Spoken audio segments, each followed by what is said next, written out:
Okay, welcome to Black Belt Interviews. This is Master David Hodson, and I'm delighted to be joined today by Master Christine Young from New Zealand. Thank you so much for joining me. How are you? Oh, I'm good. It's a pleasure. Hello there in the UK and in London, right? Absolutely. We got our times right in the end, so here we are. This is the evening in the UK, and it's the weekend. It's the weekend in New Zealand now. Yeah, we're still Friday night, but yours Saturday morning. Wonderful. Yeah, thank you so much for joining me. I'm really looking forward to this. It's so nice to be seeing you and speaking to you again, because we do know each other from a number of years ago, both training in the same school and in the same group. But quite a lot's happened since then, so it'd be really nice to find out what's been going on, and obviously how much of an inspiration you are to so many people. And what would be lovely to find out really is how it all started for you, where you were, and I understand it 15 years old. Oh, yes. So I started, at 15, but these days we have a lot of students who start so much younger, from the age of 4 or 5. And my first interest in martial arts began when I saw a movie. I grew up in this little town in New Zealand called VII, and as part of I'm Chinese New Zealand, part of our Chinese association, we would have like movie nights, and we'd get together or be on a film projector. And I remember watching Jackie Chan in Fearless Hyena, and from then I was going, oh my gosh, I want to do Kung Fu, because it was Kung Fu in those days. And so I was only about maybe 8 or 9 then, but in those days there weren't many like after school activities, and so the kids are pretty lucky these days that mum and dad run them to so many events after school. So I had to wait until I was 15 until I could get out on my bike after school and find a club. And so I found a Taekwondo club, which was close enough because they did a lot of kicking. Brilliant. Fantastic. So that's how I got started. Was it kind of love at first sight with Taekwondo or was it still working out which one you wanted to do, or?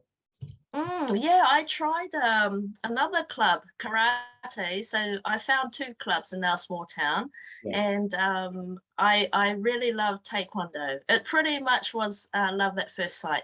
The club was a really nice, friendly club, family friendly, like we still have in many countries around the world, and with great students. But I was obsessed, and like a lot of young people, I think we were obsessed with going through the grades. I don't know if you were, but I was like, couldn't wait to get the next grading, and learn the new pattern and what we have to do for the next grade. So I think in hindsight, I think as when you're starting out, and that's quite good. But now we've been doing it for a few years, I think the message is to like slow down and really, get to know the techniques, understand what you're doing. Yeah, very much. Yeah, it's quite different, isn't it, in your early stages? But it must have been an exciting time, 15-year-old, to find martial arts at that time in your life. So obviously you began at the beginning, but then you started to grade. Was there competitions at any point during the colour belt times, or?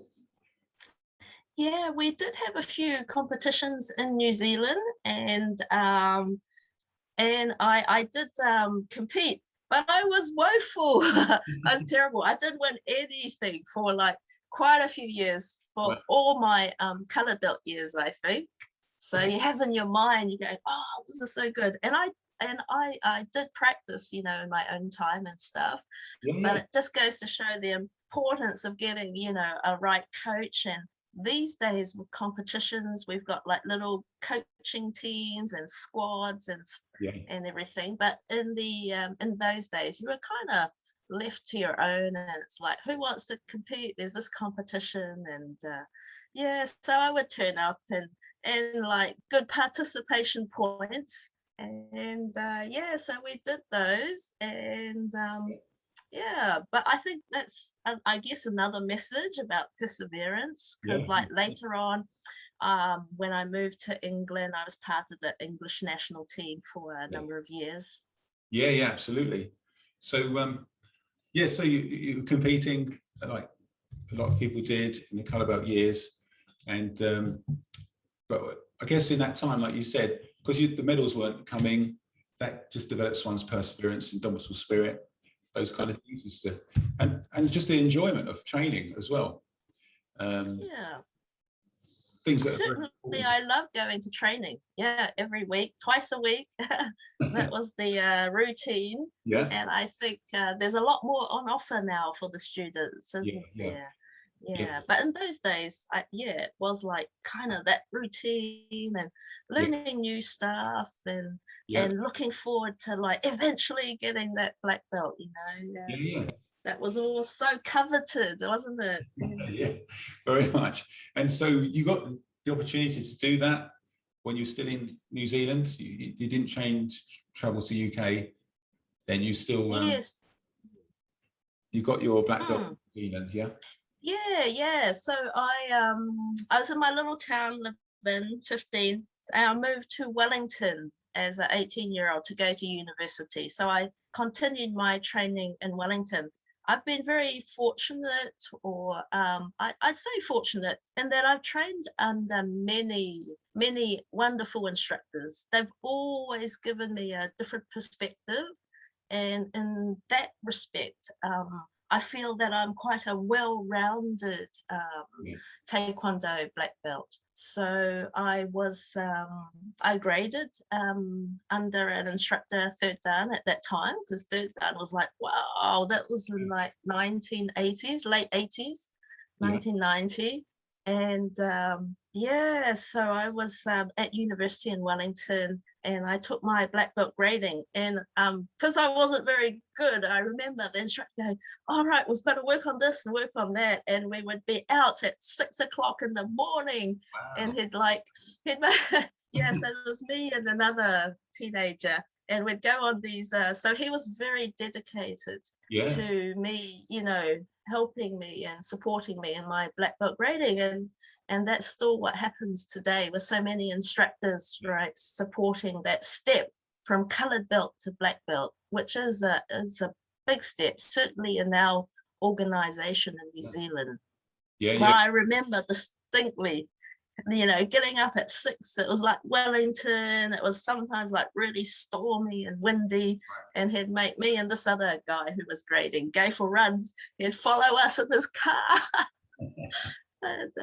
And then we'd be doing patterns and techniques for another, like, you know, another 45 minutes or so. Brilliant. So we had that bit of a training regime going, and I think that really helped, and that certainly got me over the line. So I was graded in 1990, and in those days in New Zealand we had a 2-day black belt grading test. And we still have that in New Zealand, so it's quite rigorous and quite a test of fitness as well as skill and endurance and everything, so it's very thorough. Excellent. Fantastic. And so were there many females around at the time training alongside you, or? In our club, I would say it's not too well, it was maybe about 20%. I think in our grading we had like 14 candidates, and there was two females, me and another lady, I remember. But certainly, yes, you're right, the female percentage split in those days was a lot less than what we find today. I think in our national body, it's about 35 to 40% now of females. But certainly in my club that I'm seeing with the cadets and stuff, we're certainly seeing still a lot of young boys and young teenage guys coming through compared to like girls. It's, this sounds very similar to us here, but the percentage that are getting to black belt's much greater now, isn't it? The percentage of students who take it up. Yeah, there certainly was a bigger dropout rate, and yeah, but and certainly a lot more female black belts. I remember coming to the UK, and I was a second dan and doing some seminars and some big get-together trainings with Grandmaster Riki Ha now. And Yes, yes. I do actually remember that the female participation in the UK seemed a bit lower. So it seemed like 10% at the time to me. And this was the early 90s, late 80s, 90s. Yeah, yeah. But, you know, with having masters like yourself and other female masters, that's changing, isn't it? You're helping to change that. Yeah, well, I think it's society in general. Yeah. And certainly I think you have a lot of female black belts in your club and students, and it's about the an attitude and an acceptance that we can meet the standards. So the standards for each cup grade, the standards for a black belt is and should be gender neutral, and it's about each student and their journey, whether you're male, female, or however you identify.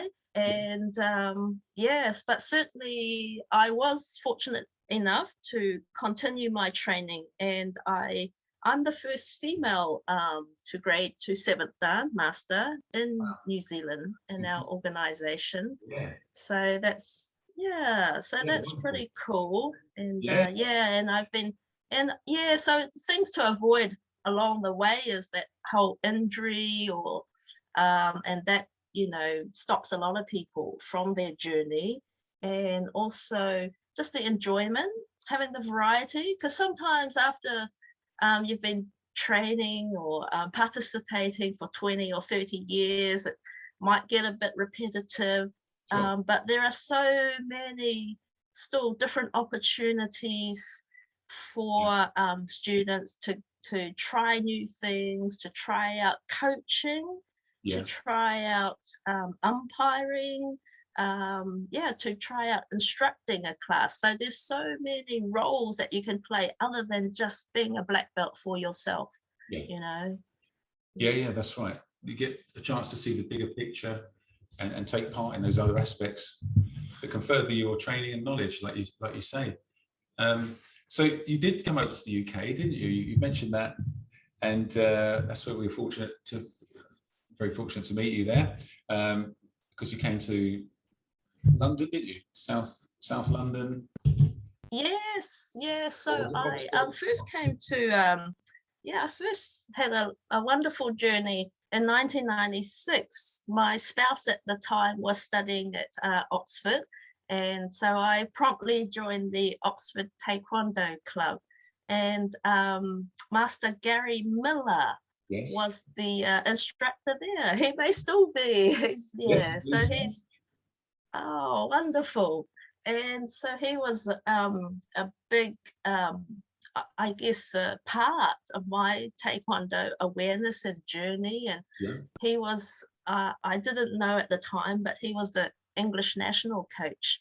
And so I rocked up. I was a second dan and super enthusiastic still at that time, and trained with him. And he said, oh yeah, we've got these, like, you know, special tournament trainings. And so I said, oh, okay, I'll come along to those, because I wanted to grade to my 3rd dan. So we'd get in the car with some others and drive from Oxford to Wales at that time to train in Cardiff or Swansea or somewhere in Wales. And they turned out to be English national squad team trainings. And we had a huge squad then, and it was great. It was high energy, quite high fitness. So I like the physicality part of Taekwondo. And so I was using that as a preparation for my 3rd dan grading. And then for some strange reason, I got selected to represent the Great Britain Taekwondo squad, which, then we ended up going off to compete at the 1997 World Champs in St. Petersburg. Yeah, it was like Fantastic. such a cool experience. Yeah. So you must have got to meet General Che, founder. Yes, yeah. The general was there. There was like quite overwhelming, really, Yeah. because I'd been in small competitions in New Zealand or New Zealand nationals and stuff. But then it was like, oh my gosh, then it was the world champs. I think I'd done like a UKTA Open or something as some warm-up event and all that. Yeah. And so the general and his son and it just really opens your eyes to see so many countries around the world doing taekwondo, and it was such a just a mind-blowing, huge experience for me. This person from a little town in New Zealand, and So to you be in find St. yourself, Petersburg. you find It was amazing, isn't it? So many memories. And then I guess I got this bug for competing. It was July, and so in St. Petersburg it was like what they called the white nights, so the sun didn't really set. So it was light all the time. I've never. And I met many English teammates there whom we still stay in contact with, and it's part of the women's team. With Alison. And right. Alison and Amanda, and Fantastic. Like you said, you shared those experiences and they last a lifetime, I guess, and those kind of bonds that you make with fellow students. That's right. And I think that's what got me into that whole more competition phase, really thinking more about competition and about the skill set as an athlete, and then later on in my career as a coach, and then eventually as a high performance director for the New Zealand organization here. Wow. So things have really evolved, haven't they, on the competition side of things? Like you say, the coaching and the level of coaching that's available now, it's quite different to those early days, like you say, being left to yourself, so to speak, and then so it's quite as I say, a high performance thing now. So coaching as a science, so there is a little bit, a small difference between a practitioner who just loves doing taekwondo for the art and for the fitness and the enjoyment, and high performance competition isn't for everyone, because these days, to really get the most out of it, you do need to be dedicated. You need to dedicate the training time. You certainly need a good work ethic. And the coaching side, there's a lot of sports science behind it. Certainly in New Zealand, we have a bit of a coach force, and that's very apparent in the success and the standard that New Zealand have had for many years now. Yes, we've certainly had a bit of a program, but certainly I see that England have always had strong competitors and a coach force, and that's where it all started for me, really. Wonderful. I mean, you've mentioned that you weren't that successful at one time with the medals and trophies, but that's certainly a different place now. So could you share some of your victories, if you like? Okay,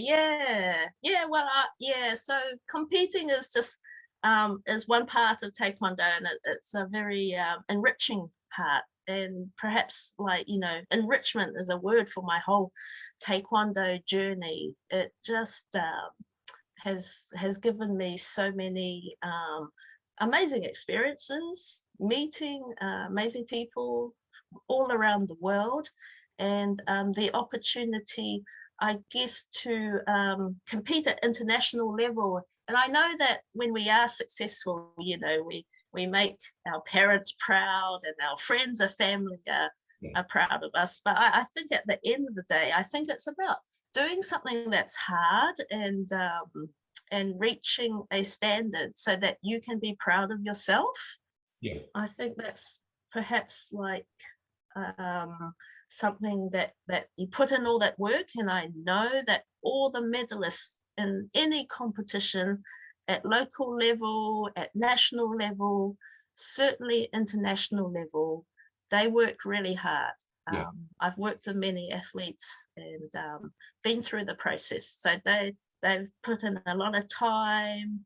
They do make sacrifices because, you know, instead of socializing with friends on a Friday night or Saturday or Sunday, they'll be in the gym or they'll be training. Yeah, so in 1997, that was my first experience of a world competition. And it was great doing the individual events, didn't get anywhere in those. And in our team events, they were so, I guess it was like, so Taekwondo, even though it's an individual martial art, once we get on that competition side, there's so much camaraderie around the team training. So we did the team patterns, the team sparring, and so the English team won the team power medal that year. Amanda Lee won the individuals, and then myself and Alison, we were part of the team that did the power breaking, and we, it was like so amazing. And those were the days when the North Korean team were there competing as well. And they came second, and they were so disappointed, but we were like so over the moon. And, wow. Yeah. On the podium, first place on the podium. Yes, it was very emotional, intensive experience. And then I went on, I had a bit of a break from competition for a few years. And that was when the general did pass away. And in that time, there's a little bit of political turmoil when the ITFs had to settle down and find their way again. And the different countries had to choose their alliances, unfortunately. And so, but that's another story. So when I came back to compete, it was in Poland, and and once again, we the English team, I was still part of the English team, and we got 2 bronze medals in Poland. And and then my last competition was before I left the UK, was in 2005 in Germany, and I got a bronze finally in individual patterns at that competition. So all the competitions were really awesome experience, you know, whether you got a medal or not. Just having that training up to it, experience of being there, and no, very much. And like you say, making yourself proud. That's what you mentioned. I think that's more important, whether you're doing the competition or if you're just training for your grade or just reaching that first dan as a milestone. And then certainly a lot of people do tend to stop. I'm not sure if you find that in the UK at first dan as an end goal. But I really think that if you're listening out there, that the first dan is not the end goal, but there's so much more beyond that. And we really need to explore and continue through and just look at one milestone at a time. So looking at the second dan and the third dan, and just those achievements in themselves are things that we can be proud of.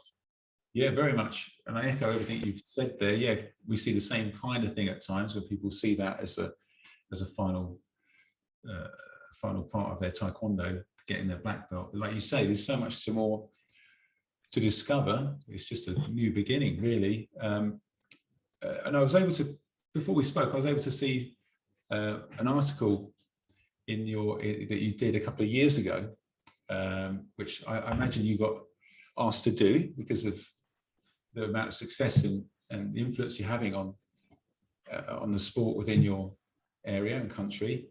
And one thing you mentioned about the medals and trophies, they were great, but and you enjoyed them, but they didn't necessarily represent your whole Taekwondo experience. That was more to do with purpose and perseverance and self-discovery.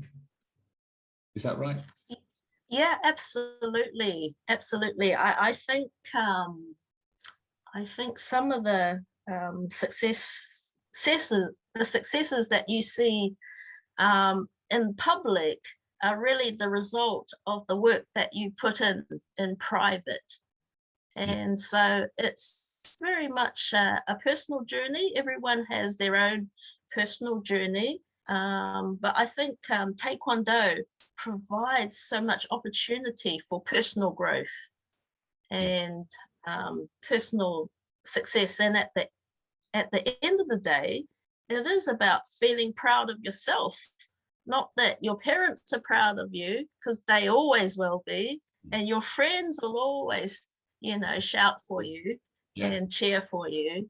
But it's knowing that, you know, behind the scenes, you've been setting goals for yourself. You've been disciplined enough to do the work. And it is about the whole personal development, not only physically.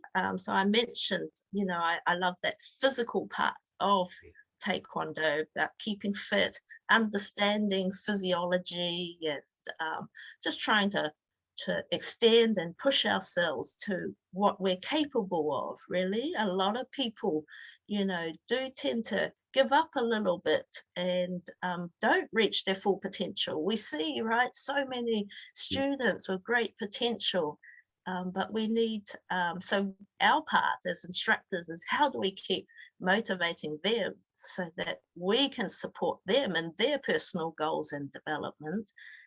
But for me, it's certainly been a fantastic vehicle to first develop myself, and then secondly, to be able to help others and support others in their personal journey, whatever maybe some of the their challenges that they're facing in life that they need to overcome. And Taekwondo can be a vehicle to help them do that, because it's very goal orientated as we go through the grades. And we're also going through a journey of continuous learning.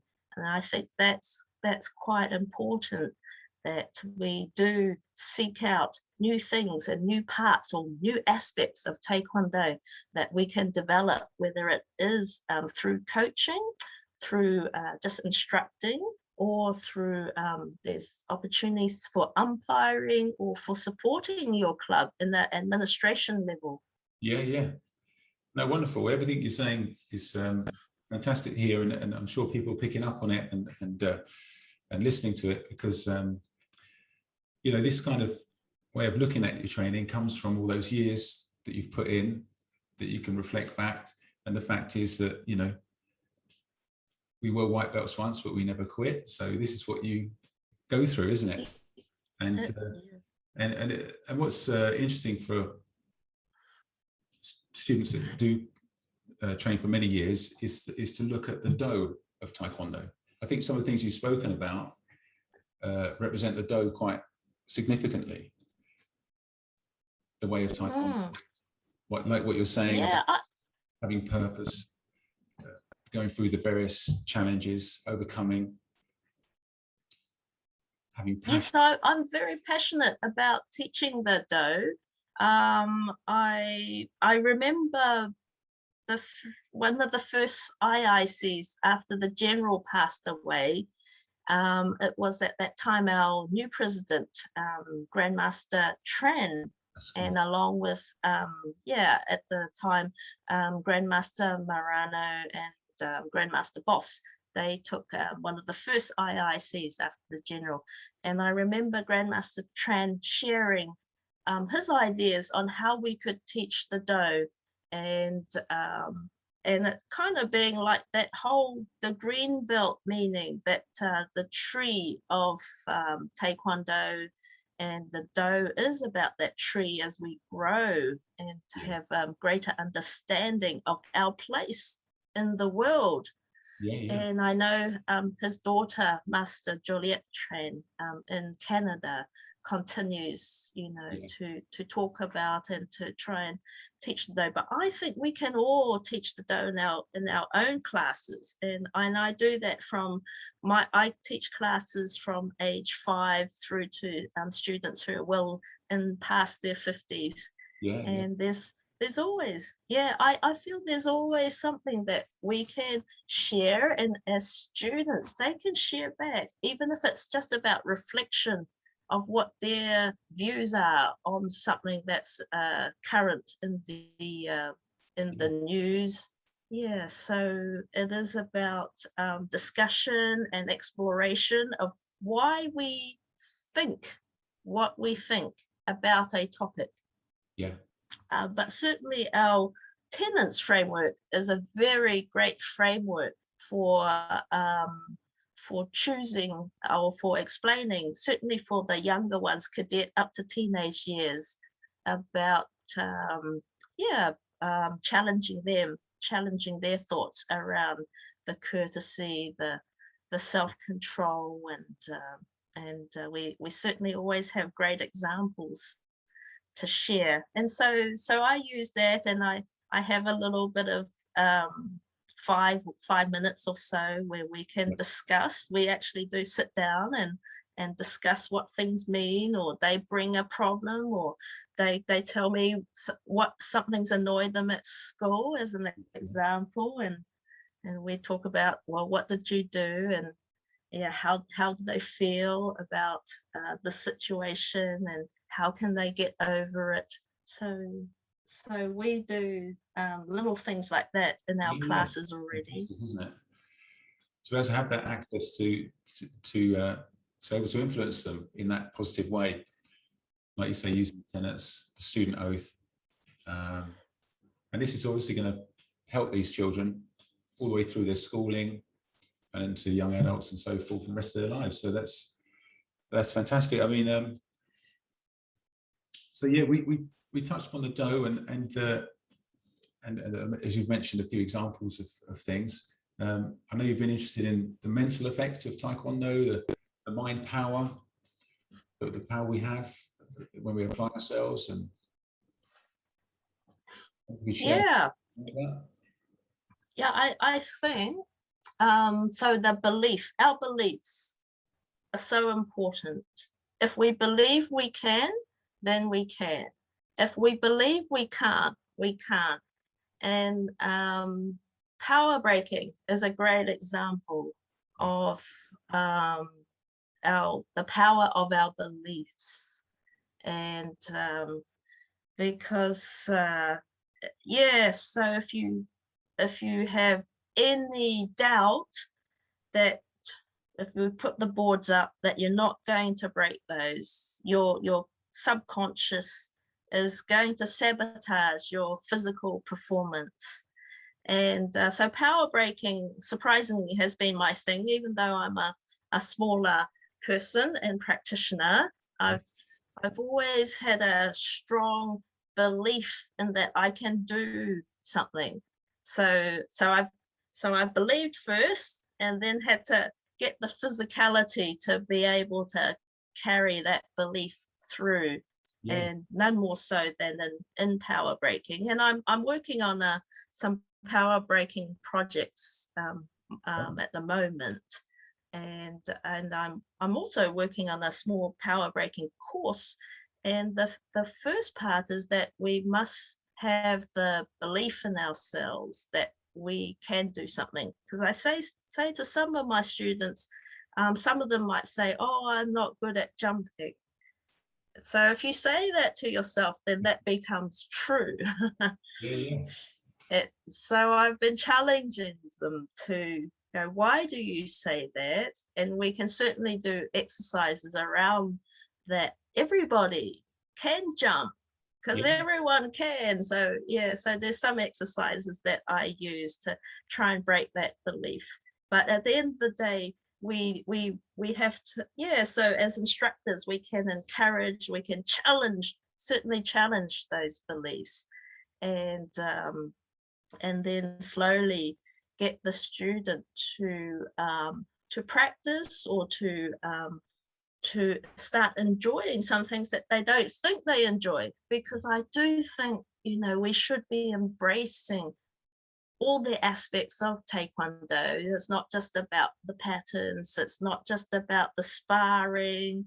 So there's so many aspects when we look at the 5 elements of the composition of Taekwondo.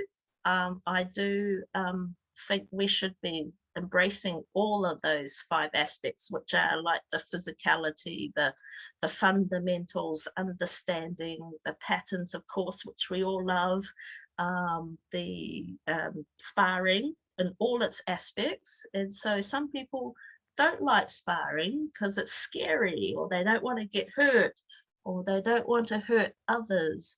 And so it is about challenging those beliefs and as to why, and then can we as instructors make it so that it's safe and it's fun for the students who have this belief about something, so that we can change it, so that they can embrace it and turn it around to something that they can enjoy, and that they go, oh, I am okay at it, oh, I can do it, oh, I'm good at it. So then those are the steps that we need to take from I don't like it to, oh yeah, it's fun, or I can't do it, to go, oh, I did it, oh, maybe I can do it, or maybe I'm not that bad at it, to go, I can do it.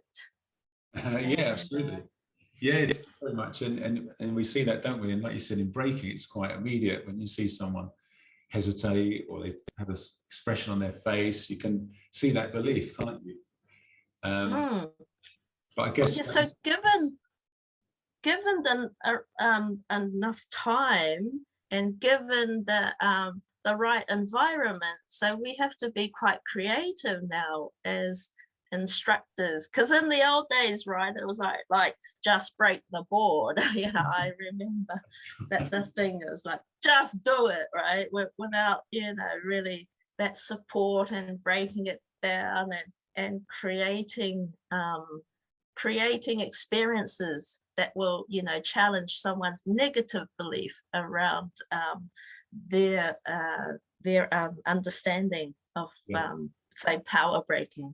Yeah, no, absolutely. Like you say, you with the skills and the understanding of what makes people hesitate, you're able to overcome those challenges, reach out to more people, and then more people can enjoy all aspects of Taekwondo there, can't they?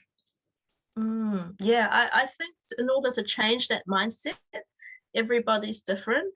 It's about finding the right motivation for each person, and also finding perhaps their fears, and trying to address a lot of their fears. And yeah, so those 2 things, the positive motivator to change that belief, or the fears that are holding people back. Yeah, and I think, like you say, if you explore the other areas of Taekwondo, rather than just training for yourself, like you said earlier about branching out, becoming an instructor, you learn so much more about people. I guess that reflects back on ourselves, doesn't it? We see things in them that maybe we overcame, and then you can help them. Yeah, yes, everyone has their own challenges. Even I'm sure you and I as masters now, it's, you know, hasn't been a easy journey handed to us on the plate, right? Yeah. So we've each had time commitments, family commitments, and I'm sure injuries. We don't want to talk about those. Yeah, that's right. Yeah, absolutely. All these things happen, but but like you said, we explore the other aspects of Taekwondo. We came out of just our own training, and we have students, and that takes a whole new level, I guess. But you've mentioned some of the areas that you've done yourself, that you've been a coach. umpire, you still are, I think, and school owner, business owner, competitor, and obviously individual student. Which is do you feel is your favorite role, or do they? It's it was I'm so fortunate to have had quite a natural progression from being a practitioner and then getting the opportunities and support to compete as an athlete, and then also a natural progression to coming back to New Zealand and then saying, joining back in with part of our national organization. And they said, oh, hey, we need another instructor here. This instructor here is, retiring. Can you take this club? And so there was a club for me to take. And originally I was apprehensive. A lot of people were apprehensive about doing some new things, new challenges, and the new commitments. But I think if there's a message there, if it's at all appeals to you, the commitment is going to lead to your growth and development. Yeah. And so then I became a club instructor, kind of falling into it. And sometimes people do that, but sometimes people really are keen to actually open their own school and everything. I was a bit of a reluctant one, and I wasn't very good at it at the start. And I thought I was like a terrible instructor. But once again, instructing is a skill that you learn and develop through reflection, and if you're open to feedback from your students. And so I really love my role as a class instructor. I can't wait to go and teach my students every day. I don't teach every day, but the days that I have class, and I find that super rewarding. And I have I still have a coaching philosophy where it's like a bit of a triangle, my coaching philosophy. So and on the two sides of the bottom pyramid is discipline and skill, and at the top is fun. And so I want to wrap everything up in those three ideas, that we're disciplined enough to train hard, and we're going to be very skillful, but in all of that, we're going to have fun. And so I use that as my guiding teaching philosophy. So I find a lot of reward and a lot of enjoyment from being a Taekwondo instructor. Yes, I love that triangle that you said. I guess if you took the fun element out of it, then it's you're going to lose a lot out of that, aren't you? Because of the engagement that fun brings, and the enjoyment from training. Everyone likes that variety, because Taekwondo can be quite repetitive, and I think as instructors who've been instructing a long time, it's important that we don't fall in our own routine, so that we're not progressing. Because I think with everything in the world, it is progressive, and I know so even Taekwondo should be progressive, but certainly in how we learn, how the students learn these days, different generational change. So recently I've been finding a kind of a balance between being instructional, directional, and getting the class to have input into their own learning, into what we're doing sometimes in class, and having this idea of breakout groups and electives. So it's very very, I hope it's very modern. Yeah, sounds a bit. I mean, it's obviously bringing more engagement in people, isn't it, into the process of learning, and I think people enjoy that, because it becomes more of their taekwondo, becomes more about their, you know, their identity. They feel With it. about them, yeah, feel more individualized. Yeah, fantastic. So thank you so much. Really enjoying our discussion, and there's lots of things that people are picking up on, I'm sure, as instructors, as students, yeah. So one thing I recently saw, as a news item you posted up, was these 3 papers that you submitted to an international Women in Sport conference. Is that right? Yes. Yeah, I saw something about that on the social media. That Yeah. where you are in Taekwondo. Oh, thanks. Yeah. And yes. So there's.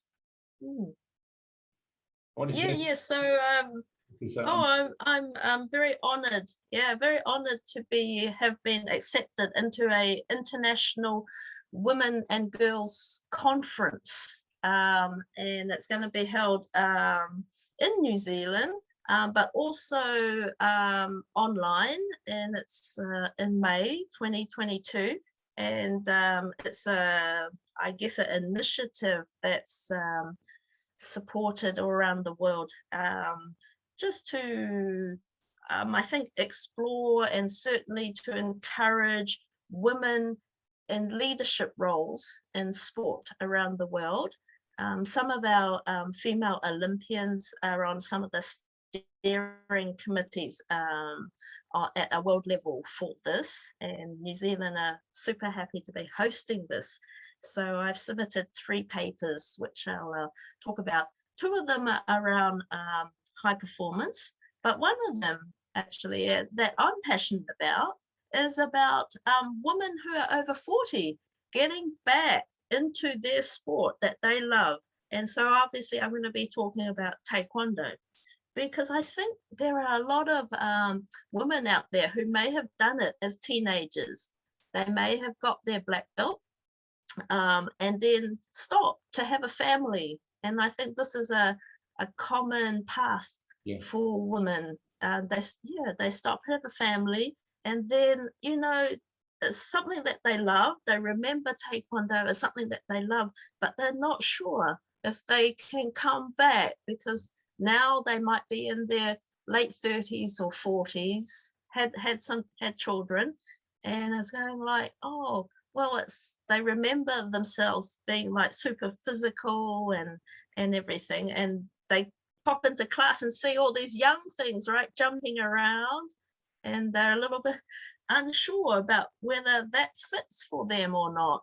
And so my message is, yes, of course, you know, regardless of what grade you are or in what physical condition you are right now, if it's something that you remember as that was a positive energy and something that you enjoy, yes, please come back to Taekwondo. And it is about that journey and about the thought process that we have to overcome to encourage these women to come back and to get their next grade, not just to come back, but to like set their next goals and be part of that whole Taekwondo community, their local club, and maybe to extend into a national and international forum. So that's one of my topics that I'm going to talk about. Yeah, wonderful. My wife went through the same experience. As I say, we had 2 boys. She had to step away from Taekwondo training for some number of years, and fortunately she's back and she's loving it as always, but she had to go through that whole thing that you described there. So yeah, it's a wonderful message that I'm sure you know it's going to be very well received at the conference. Excellent. Yeah, great. Yes, I'm definitely very passionate about that, because I've got some wonderful mums who Taekwondo. That could be a special interest group. Yeah, and then they're certainly making a huge contribution to my club, to our national body, but certainly, and I know that around the world, that's you know, a thing that sometimes the women feel a little bit hesitant to come back, but the message is definitely come back along, and you know, just one step at a time, and you can do it. And it's that belief in yourself. And yeah. Yeah, wonderful. It comes back to that, the mindset, like you said, and how important that is in every aspect of Taekwondo and in life. Mm-hmm. Mindset dictates really what you do. Mm. Yeah, fantastic. Yes, yeah. So once again, yeah, I really very much appreciated speaking to you. I've learned so much, and I'm really enjoying our time together. So you are an instructor, you have your own school. Would you like to share a little bit about your academy? Okay, our academy, I think once again we're very fortunate and very grateful for what we have here. So in 2013, a business partner who was a Taekwondo student of mine, we started an academy called the Martial Arts Academy. And our idea, because we love martial arts so much, was that we weren't just going to have Taekwondo training in our space, but we would invite the other martial arts from around town to come along and also be part of our space. So we have 8 different arts training out of our academy. They range from Aikido, which I've always loved, boxing, Muay Thai, Brazilian Jiu-Jitsu, Kung Fu. Finally, I was looking for a Kung Fu club all those years, and we've got a wonderful ex-UK grandmaster, ninth dan, teaching Kung Fu from our academy, and Taekwondo, of course, and Karate. So, and 2 different forms of karate. So yeah, we're just so blessed to have this amazing range of very senior instructors with so much knowledge and so much to share. So our students who sign up with us, they can choose any martial art or all. It's obviously a little bit difficult to do all because of the time constraint, but we do have some young students who do Kung Fu, Brazilian Jiu-Jitsu and Taekwondo, or a mix of 3. So they're getting such a great exposure to the many instructors. I think I mentioned earlier that I had exposure to many instructors, and I feel that helped shape me into a much well-rounded and a better practitioner. And so we've got these youngsters going through taking different martial arts under different instructors. So that's the Martial Arts Academy here in Tauranga, New Zealand. Yeah. And you were just sharing with me earlier sort of numbers of in a class. You've got a quite large facility. It sounds like, doesn't it? Yes, we do have yes, we're very lucky. We've got space, but we still think it's not enough space. Yeah, so we do have, well, one academy is 540 square meters. And we've, a few years ago, we opened a second academy, and that's just about 350 square meters of training space. And so we're super lucky, super happy, super fortunate to be in, to be able to offer and have this. Yeah, fantastic, wonderful to hear that. And so yeah, I mean, and like you said, now you're the highest rated female student in New Zealand. When did that occur? When was that? When did you grade to 7th degree? So fortunate as well. We graded in March 2020. Wow. We had an IIC in New Zealand. Wow. Yes. Timing. I know the timing is like so fortunate. So Grandmaster Marano, Master Pierre Lacour from Canada, and Master McPhail, 8th Dan here. So we're on the grading panel. So we had a IIC, just last year, and that was probably one of the last, gatherings internationally that ITF were able to have prior to the pandemic, which saw so many of our dojans have to close last year. Yeah. We pretty much so that was the weekend around the 10th of March, and then New Zealand went into a lockdown on the 21st of March. And since then, of course, sadly, we've had to postpone many of our world events. The World Cup in Slovenia, hopefully, fingers crossed, will be next year. Yeah. And then this year we had to postpone the World Champs in Finland, but just the show of resilience and the adaptability of being in Taekwondo. We've had some wonderful online courses, the IIC, the IUC. My students have gone along to that, the kids courses. So really there's still, we're still doing our thing, but staying home. And like you said, we all came to a standstill, didn't we? And we wondered what was next. In our country, it was presented as a short piece of time, 3 weeks initially, that would be coming out of it. But that wasn't the case even after the first week. And we all had to reinvent, adapt, like you said, and create something. And it's amazing what can happen when you have to face circumstances like that. Like you said, so many things came out that were positive, despite the difficulties. And it's now that certain countries are coming out of that. I know some people are still in that situation, but I think it's made everything much stronger all round. Would you agree?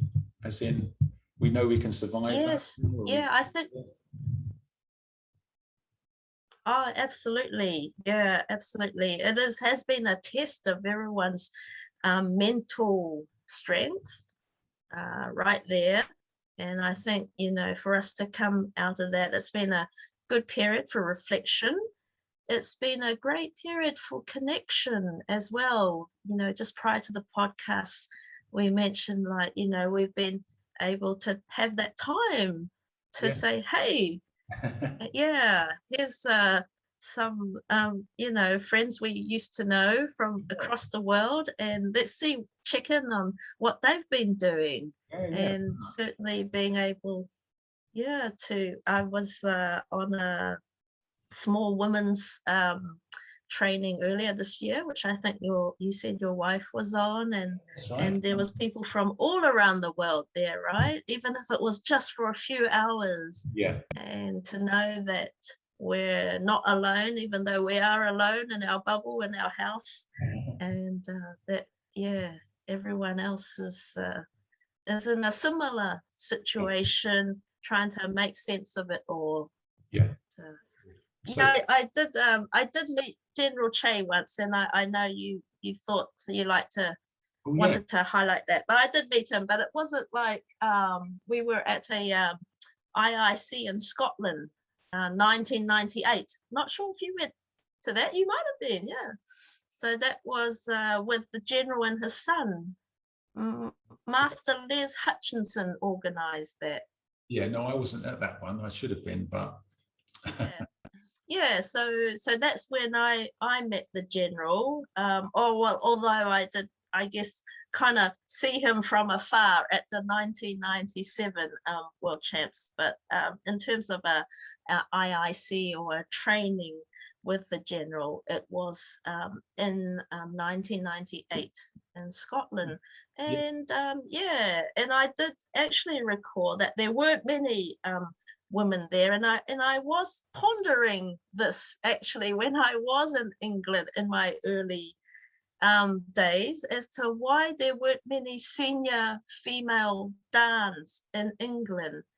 And and you know, and this is just subjective and anecdotal, but I thought, yeah, it was because it was quite masculine and quite a tough organization, because I think most of the organization I was with was part of the UKTA, and I think most of a lot of the England was affiliated with that, and it seemed like when you were grading through to your dance in the UKTA, you had to display this whole power breaking prowess. And I'm not sure if you found that. And that would put off a lot of women. And I remember grading to my third dan with Grandmaster Riki Ha, and we had to break a brick. And certainly the men had to, if the women had to, right? And so I did grade to third dan under Grandmaster Riki Ha. And so we were presented with 2 bricks, actually. I had to break one with each foot. And so I managed, and that was quite a surprise and shock to me, because my master didn't tell me about that. So maybe he thought it might put me off. And so I managed with my right foot, and then I had to have a few goes with my left, but I eventually did break the brick. But I do remember it was like I probably couldn't walk for like 2 weeks after the grading. And so I reflected, and so this is just a, you know, non-scientific reflection, that one of the reasons that there weren't many female dan grades in England at that time was the barrier of this needing to break things.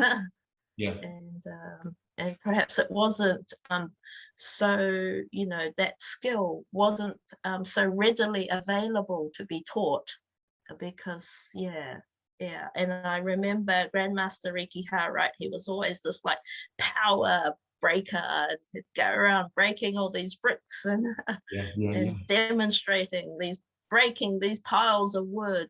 And you know, that's just a part of Taekwondo. As a part that I do love. I don't know if that was the influence, but it's quite off-putting for a lot of people, I think, unless you're unless you're showing like step by step, because immediately it's like, oh my God, I can't do that, you know. Hopefully, like you said, that now Taekwondo is less intimidating. It's more of there's more of an appeal to male and females equally. So really, the kind of journey you've gone through is, you know, it was pretty tough, wasn't it? I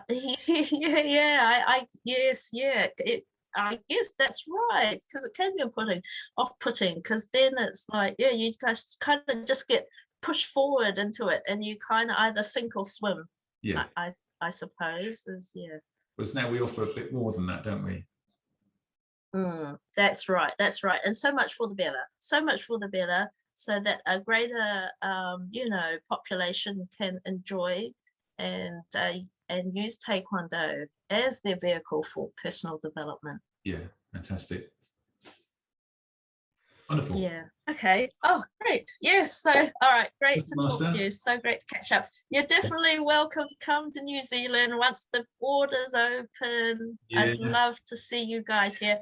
Bring some students. Do a summer training camp. Why not? Thanks, Master David. And I hope all the listeners out there, they're all welcome as well. Just if you're ever in New Zealand, certainly look us up. We're in Tauranga.